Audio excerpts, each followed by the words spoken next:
You're listening to an Airwave Media Podcast. Ben Franklin's World is a production of Colonial Williamsburg Innovation Studios. I'm looking to make a drama out of a crisis. And there was definitely not just Phyllis's personal crisis, but luckily for me, the backdrop is also quite critical because it's the run-up to the American Revolution.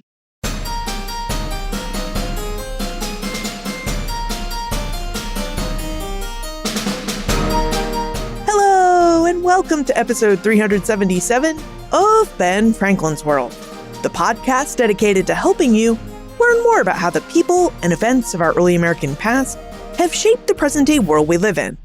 And I'm your host, Liz Covart. Although the official United States commemoration of the 250th anniversary of the American Revolution won't take place until July 4, 2026, the 250th anniversaries of some of the big and important events of the Revolution are already taking place. For example, December 2023 marked the 250th anniversary of the Boston Tea Party. It also marked the 250th anniversary of the arrival of Phillis Wheatley's published book of poetry in the British American colonies. Phillis Wheatley was an enslaved African woman who, as a teenager, became the first published African author of a book of poetry written in English. Ade Solanka, an award-winning playwright and screenwriter, has written 2 plays about Phillis Wheatley's life to commemorate the semi-quincentennial of Wheatley's literary accomplishments. So in today's episode, we're not only going to explore the life and times of Phillis Wheatley, we're also going to explore how playwrights use and research history to help them create dramatic works of art that can help us in the present form an emotional connection with the past.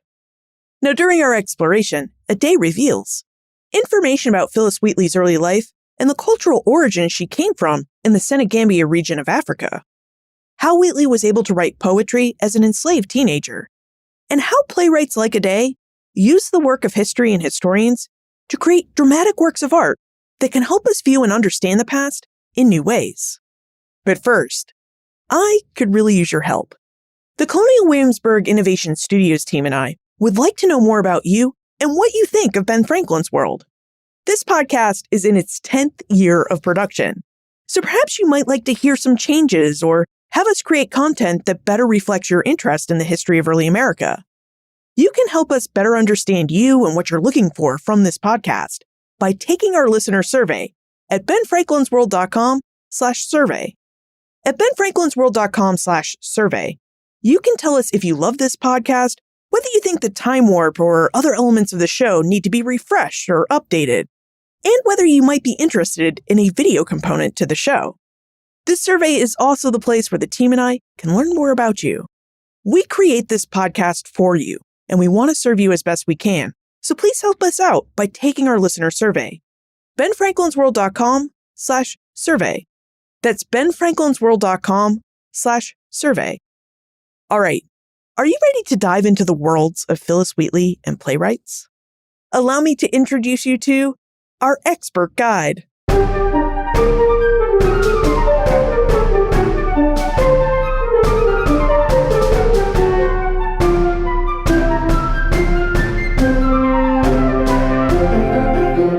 Our guest is an award-winning playwright and screenwriter.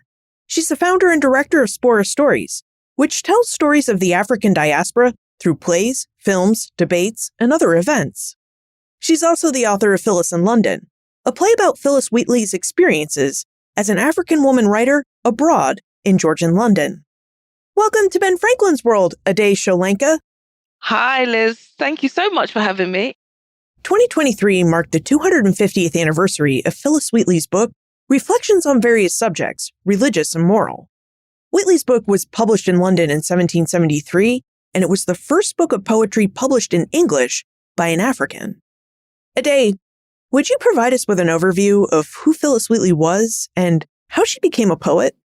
So Phyllis is the first African to publish a book of poetry in English. And I always do stress the in English because obviously there's a very well-known oral tradition in Africa, especially West Africa, where she was kidnapped from.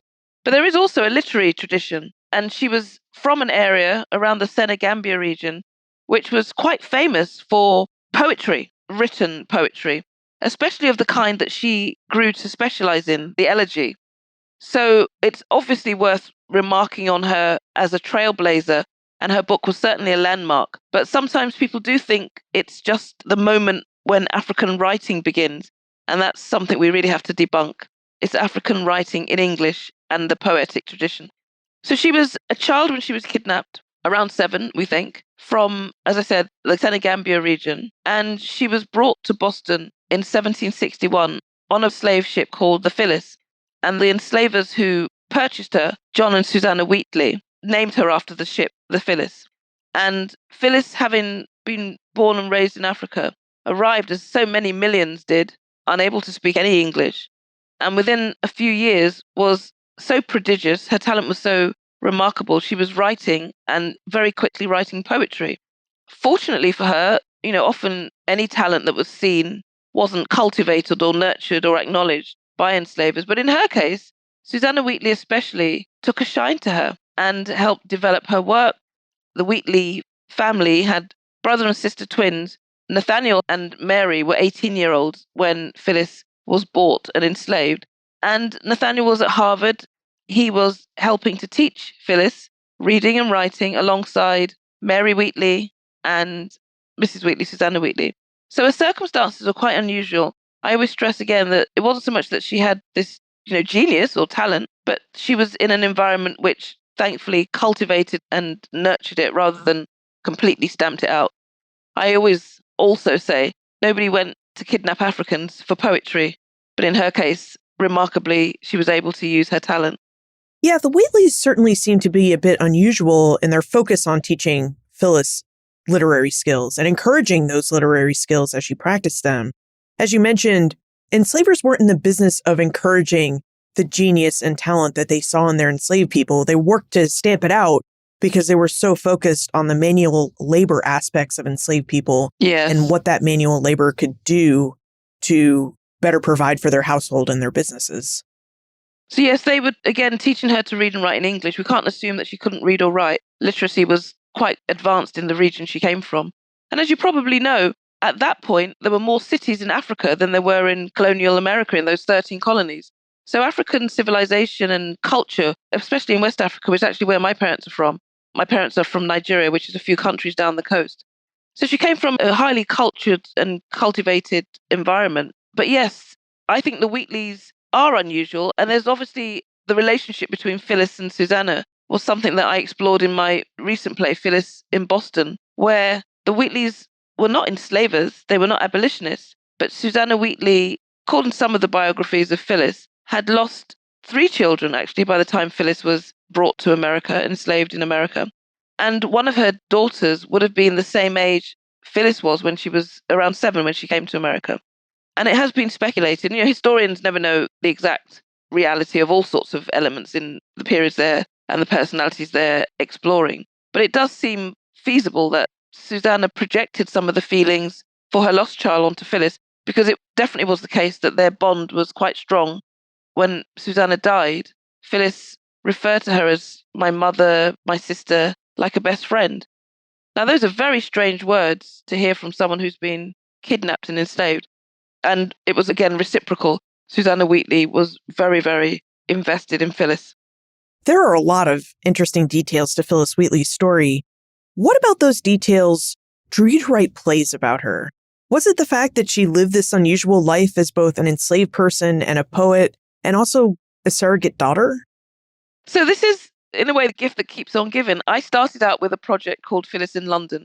I first heard about Phillis when I was, and this is quite important in terms of my real deep engagement with her story. When I was an African woman writer abroad, I was a student at USC on a Fulbright fellowship 20 odd years ago. And that's when I first heard about her. And the immediate thing that chimed in my mind was, oh, we're both African women writers abroad.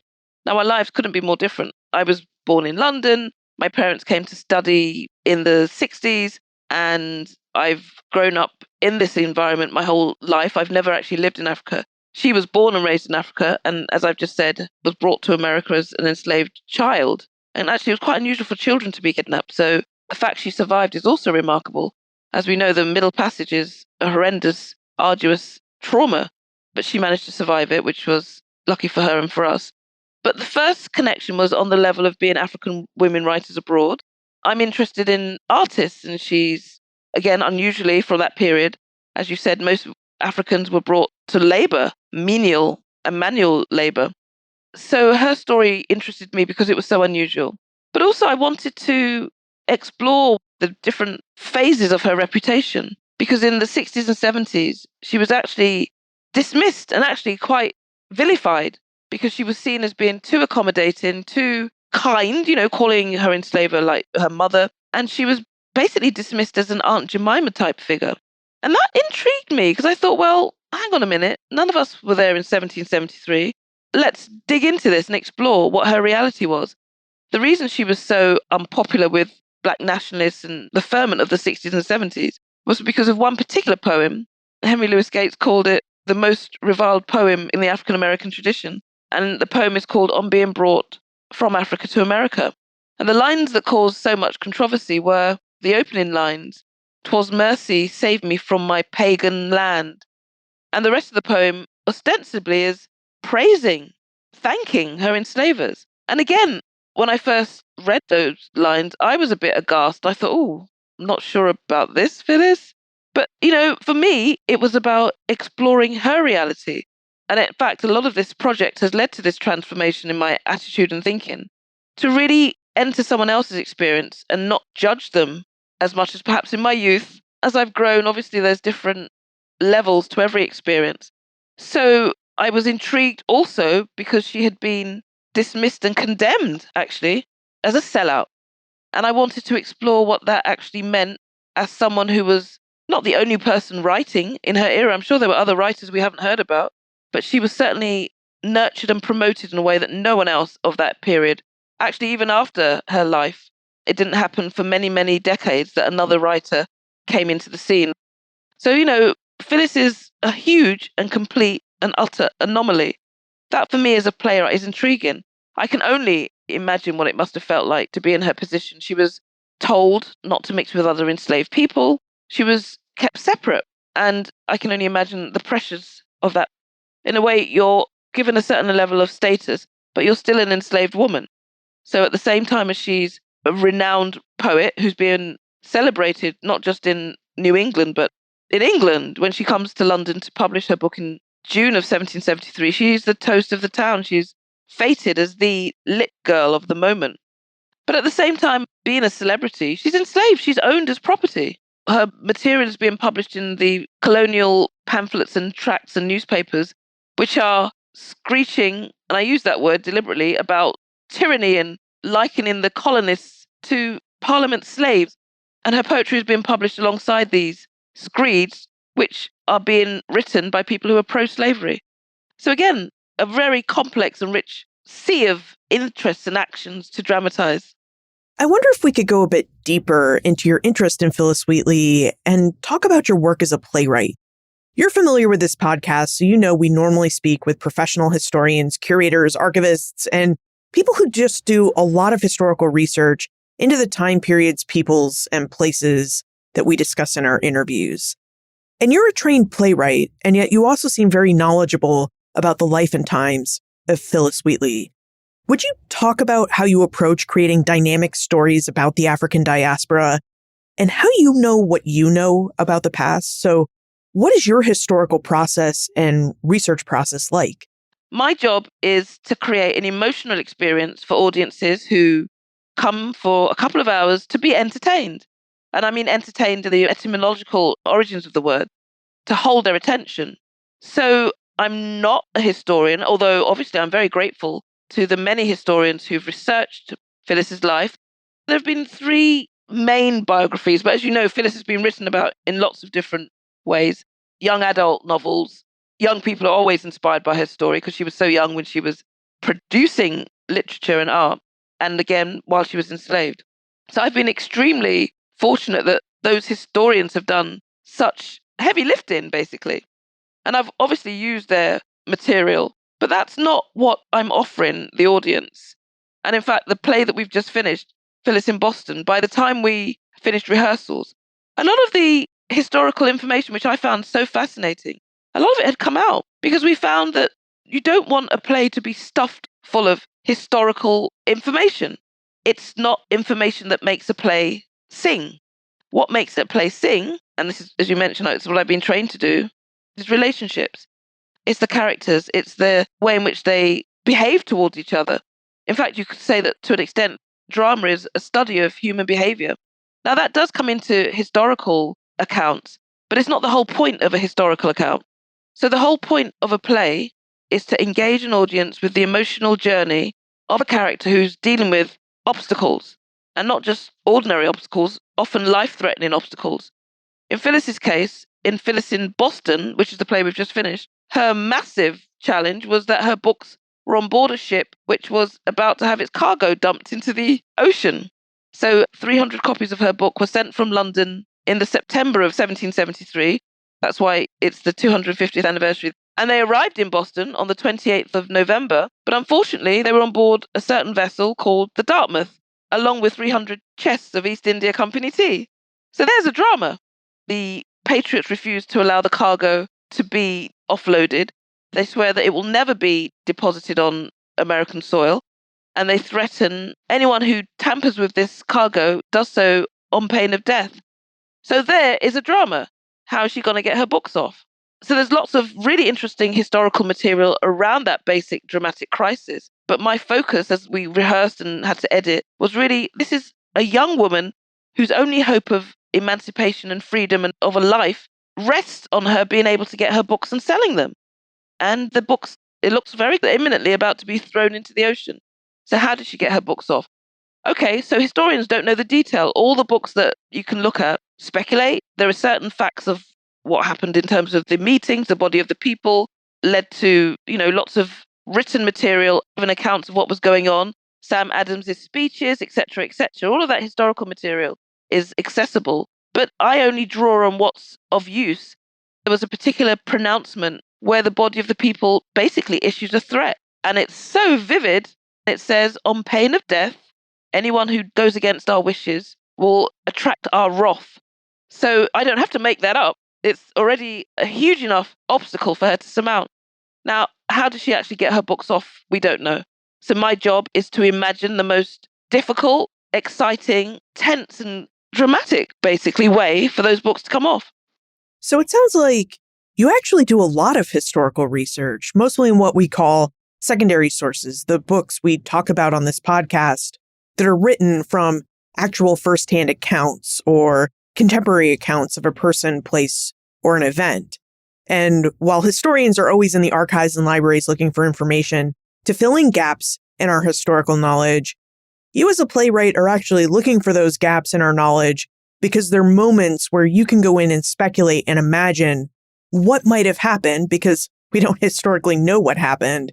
And then you use that gap, that unknowingness and curiosity to create a compelling work of art.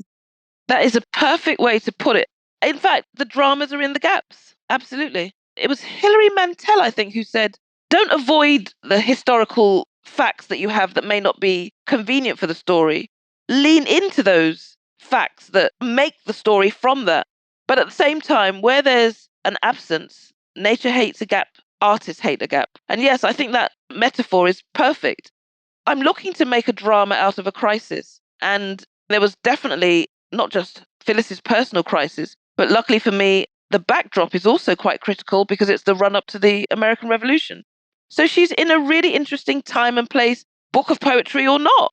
And because she lives on King Street, which is just steps from the State House where the Boston Massacre took place, and because she's just around the corner from the Old South Meeting House, in her poetry, she writes about arguments around liberty. In fact, when she's in London, she experiences censorship because they are saying, hang on, this is England. We're not going to help you include this very, for them, seditious material supporting the colonists in their criticisms and quarrels with the Crown. So some of her poems are taken out. In the play Phyllis in London, I'd lean into that. What is it like to be censored? Because she's being censored because she aligns herself with the Patriots. And people in England are saying, but these Patriots, they're not talking about your liberty. They're talking about their liberty. Why do you support them? Again, that's what makes the drama rich. Speaking of this censorship, what was it like for Phillis Wheatley in London? How did she experience the city? Normally we hear stories of white Americans going abroad, and they're usually just really astonished at how big and noisy and crowded London is. And, it's the seat of their British Empire, and there always seems to be something going on. But Phillis was a woman of color. So how did she experience London, and how did she react to the imperial capital of Great Britain when she arrived in 1773? Well, it's the third continent she stepped on. She'd obviously been born in Africa, trafficked to America, and now she's on a third continent. And this is something that I did discover as I was doing my research. Africans travel a lot, not by choice, but they're dragged here and there by the people who profess to own them. And she comes into a space where London in the 1770s is really beginning to show off the money that it's made from the slave trade in terms of cultural institutions, places like the Royal Academy, which was founded in 1768, just 5 years before she arrives. The British Museum, all of these massive, and today even still, cultural organizations are being funded by the proceeds from slavery. So in a sense, as I research the piece, what I'm discovering is, the African contribution to English culture, which unfortunately we're not really taught in schools. We're taught, the Industrial Revolution just happened. We're not taught about the links to slavery in the Caribbean and in the North American colonies. So she comes into a space where London is alive and abuzz with the wealth of empire. So she comes into a London which has a very strong Black presence. There's a wonderful book, if your listeners are interested in finding more, England Before Emancipation by Greta Gertzino is her name. And I used that book with its wonderful information about people like Ignatius Sancho. Ignatius Sancho and his wife, they had a shop in Westminster, and he was well known in the era as a writer, as a composer. He was formerly enslaved. He'd been brought to England as a toddler, basically, and he actually was enslaved in Greenwich. So Phillis, we know, came to London and went to Greenwich to visit the Painted Hall. And in my play, Phillis in London, I imagine Sancho, who was raised in that area, taking her to the Painted Hall. That probably didn't happen. But we know that Sancho was very aware of her presence, very aware of her work. And one of the things that inspired me to write the play was a very short but quite powerful passage he wrote, excoriating the Wheatley, saying, well, here's this young woman, she's a genius, she's probably, more intelligent than you, and yet you keep her enslaved and parade her around London to flaunt yourself as virtuous Christians. So he was really quite critical of them. And I thought, well, that's interesting. Yes, because she is being used almost as a trophy. We're such good Christians. Look what we've done to help this poor little Negro poet. And again, as I said, there was this strong relationship and bond between Susanna and Phillis. But I always say, just because Susanna was good to Phillis, does that make her a good person? She had 4 or 5 other enslaved people. The Wheatleys sent slave catchers after one of them when he ran away. So as I said, they weren't abolitionists by any stretch of the imagination. So Phillis comes into a London, a really multicultural place, and she's meeting literary women who, for the first time, are beginning to assert themselves and find their voice, the Bluestockings. So I invent relationships with Elizabeth Montagu, who's known as the Queen of the Blues, Hester Thrales, who was one of the leading society figures of the era, and they would run salons. These 2 women and others would run literary salons. Now, I'm a woman writer, English heritage as well as African heritage, so I'm very interested in what the white women's literary scene was in that era.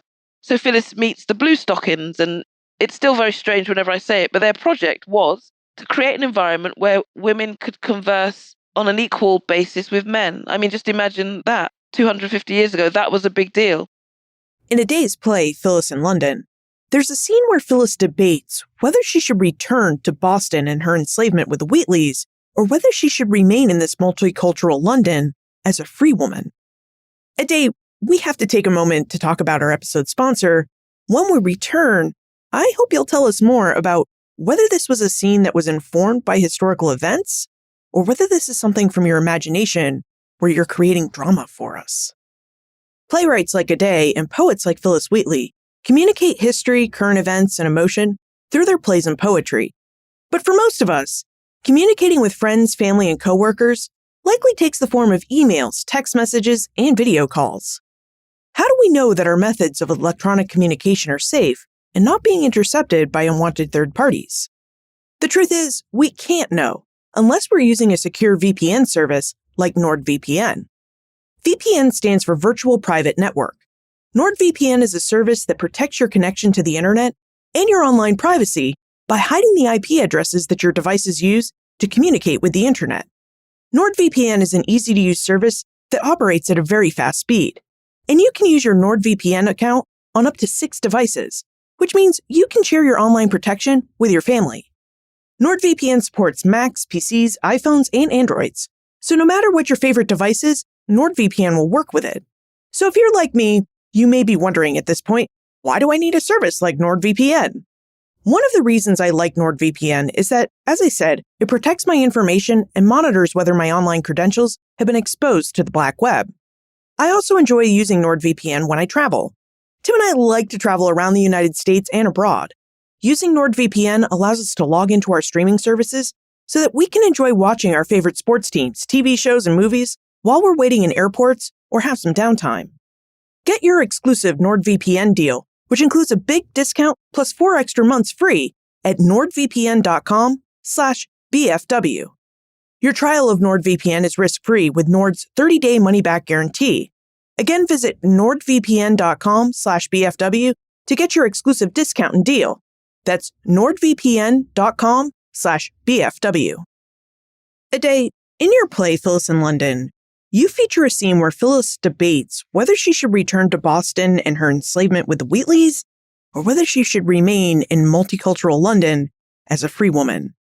Was this scene something that you created where you imagined this internal debate that would have happened for Wheatley, or do we have historical evidence suggesting and showing that Phillis really did have this debate with herself and really questioned whether she should return to Boston with the Wheatleys, which really would have meant returning to her enslavement?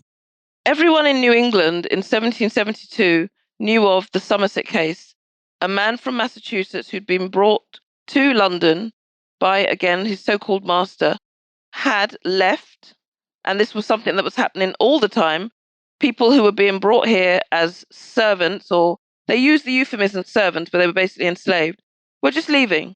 Because in England, slavery, there was no official law authorizing slavery, although it was practiced, and it was practiced in horrific ways in the Caribbean. So I don't want anyone to think, oh, the English were not party to the evil of slavery. And also, let's remember that the Americans were also British Americans. So when Phillis comes in June of 73, it's against this backdrop, and every enslaved person in New England, and I think even further down the seaboard to the south, knew about the fact that James Somerset had been, with the help of Granville Sharp, a test case for whether an enslaved person who was brought to London, where there was no official law authorizing slavery, could be forced to return. Lord Mansfield's verdict was no, and that meant James Somerset could stay in England, and it set a precedent.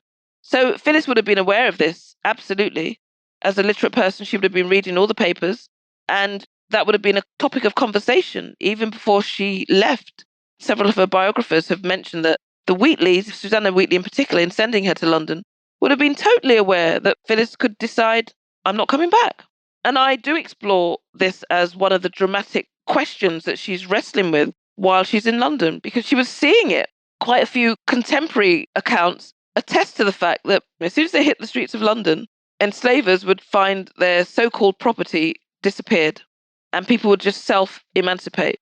It wasn't unusual. It was actually something that people were warning others when they returned to the colonies not to bring their slaves, because the likelihood they would lose them. There was actually a man from South Carolina, Henri Laurens. There's a really interesting account of what happens with his young, the euphemism they used was servant, but he had a young enslaved man who was, I think, in his teens. His name was Robert, and Robert just ran away. And there's a really interesting account of how Henri Laurens tried to get this young man back, and in the end managed to recapture him, and I think sent him to the Caribbean. So yes, Phillis would have definitely been aware of that legal precedent, and that technically, as soon as she set foot in England, she was free. Do the historical sources reveal why Phillis decided to return to Boston and her enslavement? Well, that's what the play's about. And I've again imagined you're in a foreign land, whatever your circumstances are in Boston, you do know people, you now know the terrain. And as I said, she was part of a community there. I imagine, and again, I don't know, but maybe the prospect of starting again in a new space would have been daunting. And as much as she was celebrated, as we know from today, how long does celebrity last? And would I have wanted to be totally on my own? Would I have wanted to be in a big, noisy, colonial Boston is only what, 15,000 people? 1,000, roughly, under 1,000 are African. In London in the 1770s, it's like 100,000 people.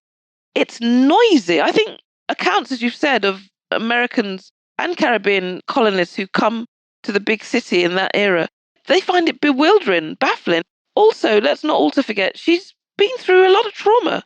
The Middle Passage, only on her ship, the ship Phillis, 95 people, I think, were on board when it left the coast of Africa.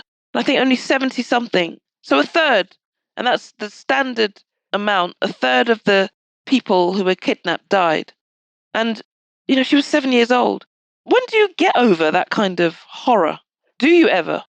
I just marvel at the fact that she could find the mental strength and focus to write poetry, having been through such an ordeal. And I also think her relationship with Susanna was a factor. Susanna had treated her, on the whole, like a daughter. She still had to do some domestic work, but she was very frail. Again, part of the impact of the Middle Passage was health issues, which plagued her for the rest of her life. So I think she returned for a variety of reasons. And yes, you're right, speculating, but I'm also interested in the question, what would I have done? I'm trying to imagine myself back in 1773. Now, what about Wheatley's poetry? Would you talk to us about Phillis's poetry, which may have been an outlet for the trauma you just mentioned of her having experienced the Middle Passage? So could you tell us more about her poetry, perhaps even your favorite poem, and what she was writing about as she composed her verse? Yeah, that's a good question, because she didn't actually use her poetry. We think of poetry today as very confessional, about exploring your innermost thoughts and feelings, but her poetry was very public. As you know, she was famed for writing elegies dedicated to named specific people, often well-known white men and women in colonial Boston, because the Wheatleys were part of the elite of Boston. So through those family connections, she knew many clergy, she knew Samson Occam through the Wheatleys. She was aware of George Whitefield, the evangelical, who was one of the leading lights of the Great Awakening. So through the Wheatleys, she's very connected. John Hancock is friends with Mr. Wheatley. So she's writing about people she knows. A lot of her poems are elegies, not just to adults, but to, unfortunately, we know what child mortality was like in those days, elegies to young kids who pass away before their time. I don't really have a favorite poem as such, but one of the pieces we did very recently at the Boston Public Library is to SM, a young African painter. And SM stands for, we think, Scipio Moorhead, who is the young African, and I mean very young, teenaged African painter who is credited with having done the frontispiece for her book. And it's very unusual, as you know, at that time to have a frontispiece to a living author. It's very unusual. But she has one, apparently at the request of her sponsor, the Countess of Huntington, who'd requested an image of Phillis. And so one had been done before she left Boston for London. It was sent to London. And then she has a frontispiece in her book. And the poem is dedicated to this SM, probably Scipio Moorhead. And I find that so touching. She's a teenage artist, applauding, saluting, praising another young artist. Her poetry isn't about herself. She refers to her father in one poem and how awful, anguished, and traumatized he must have been having his child snatched away from him. She writes a little bit about Africa, but not much. It's very much about politics. She's actually engaged as a commentator on the issues of the day. Ade, what do you hope people will take away from watching plays like Phillis in London or Phillis in Boston that might help them better understand historical people, places, and events? Well, as I said at the beginning, my job is entertainment. And entertainment for me is not a dirty word. I know it is for some people. Because they think entertainment means, distraction, pretty people and cheesy plots and sitcom laughter. Nothing wrong with sitcoms, by the way. I do enjoy them. But do you know what I mean? Entertainment as a distraction from more serious or important topics. I think of entertainment as, and it's especially important to answer your question, when we're dealing with untold stories and hidden histories. And unfortunately, not just in America, but in England, a drive to actually ban the memory of certain moments in history and figures like Phillis. It's desperately important that we tell these stories, that we remember people like Phillis, that we explore the legacies of slavery, which unfortunately are with us in England, definitely. We see the ongoing repercussions of slavery in all sorts of areas: health, education, employment, law, policing. All of these areas of everyday life have the residue of the moment when people were being kidnapped and enslaved. So as we look at and pursue more equity, more fairness is really what it boils down to in society. I don't know how we can do that without looking at what caused the structural imbalance in the first place. So by looking back, it's actually a way of understanding better the situation we live in today, and more importantly, helping us to think of ways to create a fairer society for all. It's time for the Time Warp. This is a fun segment of the show where we ask you a hypothetical history question about what might have happened if something had occurred differently, or if someone had acted differently.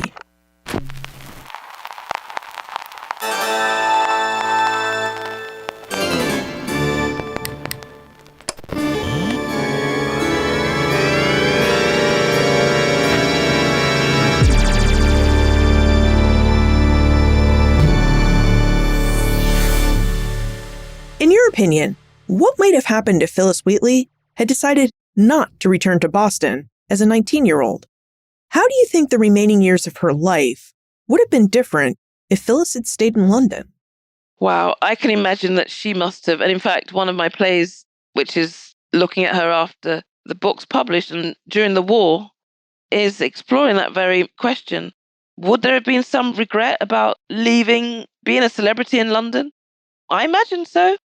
What would her life have been like? Well, poetry, as I said, was the revered art form. She was the only one who was being promoted and published. As I say, we don't know that she was the only African woman writing. I'm sure there were others, but she was certainly the only one who had an international profile. I think she was called the most famous African in the world in her era, in that point in the 1770s. So I imagine she had patronage. She had very powerful sponsors, not just the Countess of Huntington, who had funded her book, but one of the people she stayed with during her visit was John Thornton, a businessman, thankfully not in the business of human trafficking, but he was the second most wealthy man in the whole of Europe. And she stayed with him in South London in Clapham. So she was connected enough to have made a life for herself. But now, as then, the world of literature is a fickle one. So there was never any guarantee that her career would have had any longevity, just as today there's no guarantee of a successful writer today being celebrated 3-4 years down the line. So I imagine she would have done well because she's very shrewd. She had, my mum always used to say, there's two types of intelligence, book sense and human sense. She was clearly someone who was able to get people to like and support her. When she met Lord Dartmouth in London, who had just a few months previously been appointed as Secretary of State for the Commonwealth, he gives her a half an hour audience. It's not just a quick hello and goodbye. He sits and has a conversation. When Ben Franklin returns to London from France, he comes to visit her. She meets Brooke Watson, who is the well-known businessman, and a little bit later becomes the Lord Mayor of London. She's fated. People are coming to see her, to celebrate her. So I think she had the sense and the charisma to not just attract that kind of interest, but to cultivate and develop it. She would have done all right in London. Aday, for those of us who would really like to see your plays, Phillis in London and Phillis in Boston, how can we see them? Well, I'm sorry, but you've just missed Phillis in Boston, which was on at Old South Meeting House as part of their Revolution 250 celebrations, because as I mentioned earlier, her books were brought to America on board the Dartmouth, one of the Tea Party ships. We had the play on for 5 weeks, so it's possible that some of your listeners who are interested in history may be aware of what the program is at Old South Meeting House. Phillis in London, now that the Boston play is finished, I'm now focusing on that, and it will be on in London probably around June. because I want it to be the culmination of this year of celebrating and memorializing Phillis. The book was published in September of 73, so we're doing a whole year up until September of 74, honouring her, basically. So I want the play to be on in June because that's when she arrived in London. But I'm doing lots of talks, and your listeners can follow what we're doing on my website, Phillis Wheatley's londonadventure.com. And will your plays ever be available online for digital viewing? Yes, probably. In fact, Faces of Phillis, which we did with the associates of the Boston Public Library, there'll be highlights of that presentation. 2 scenes, one which was looking at her relationship with Scipio Moorhead, the young artist. People did say they found it moving, and I'm happy that that was the case because that was my intention. Another scene looking at her roughly 10 years after the book is published and the war is still raging.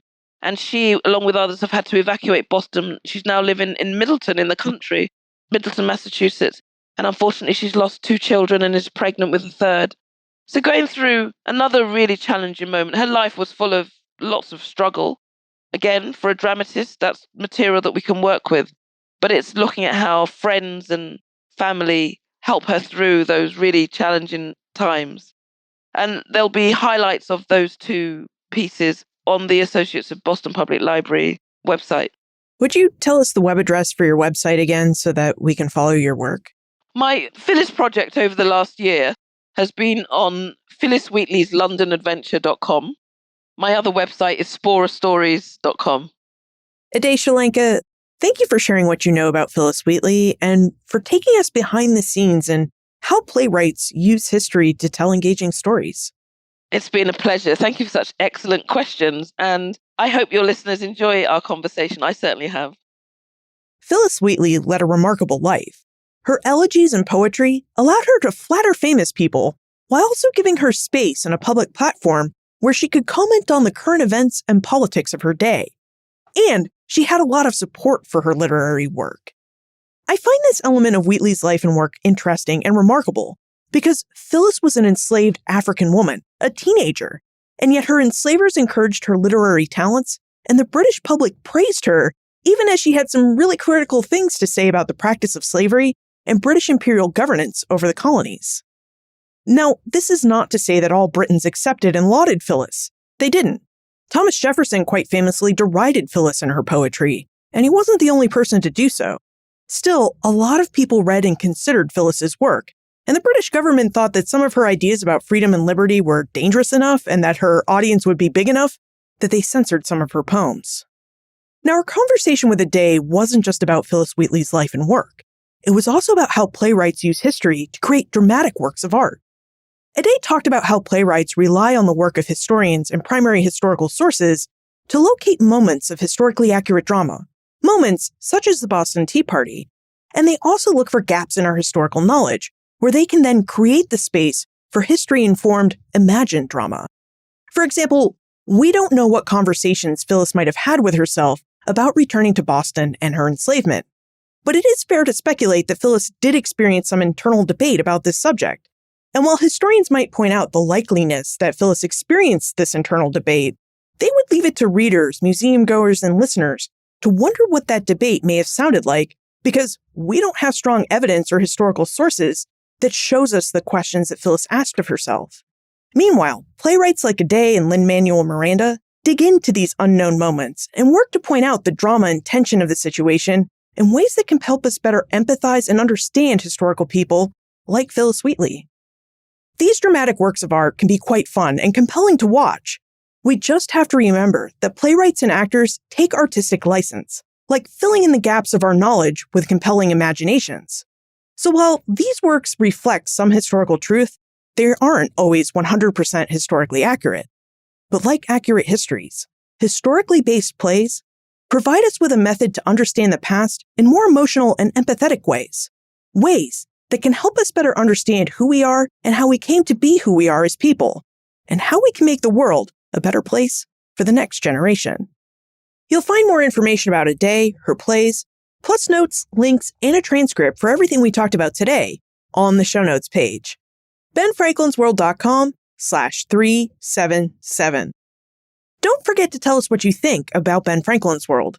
please help the Innovation Studios team and me better serve you with this podcast by taking our listener survey at benfranklinsworld.com/survey. That's benfranklinsworld.com/survey.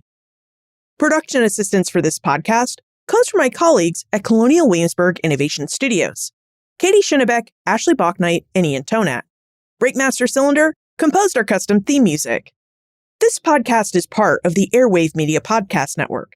To discover and listen to their other podcasts, visit airwavemedia.com. Finally, what do you think about historical plays? Have you been to see one that you really enjoyed? Tell me about your experience. I'd love to know. Liz at benfranklinsworld.com. Ben Franklin's World is a production of Colonial Williamsburg Innovation Studios.